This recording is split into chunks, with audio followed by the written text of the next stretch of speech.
Kampung Bukit Kabu, kalau tak silap lah. Ada ni dekat Mahang, baru siap isi mesin korek lubang biji 25. Yang ni aksesori dia. Okay, aksesori dia. Ini jambatan sementara yang yang digantikan sekejap lah, sementara nak tunggu jambatan baru siap.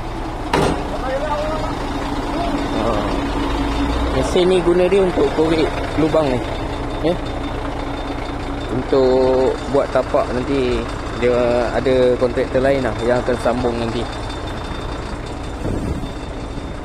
Inilah yang tak, adalah segelintir yang tak suka lori masuk kampung kan. Korang tengok lah, kita orang memang tak suka masuk leceh, tapi disebabkan kerja kan, nak tak nak terpaksa masuk jugalah. Jadinya segelintir tu, untuk segelintir tu janganlah berlagak macam penghuni syurga lah konon-kononnya kan. Kita orang datang ni diundang, ya. Datang dengan diundang, tak diundang tak datang.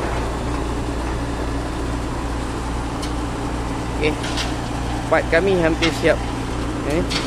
Ini pun semua akan balik nanti. Nanti yang ni orang lain akan sambung. Lepas tu tak tahulah bila masa lagi akan datang sini. Apa pun pada penduduk kampung yang bagi kerjasama, terima kasih diucapkan.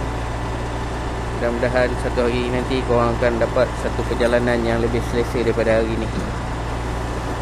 Sekian saja. Kerja kami sudah selesai.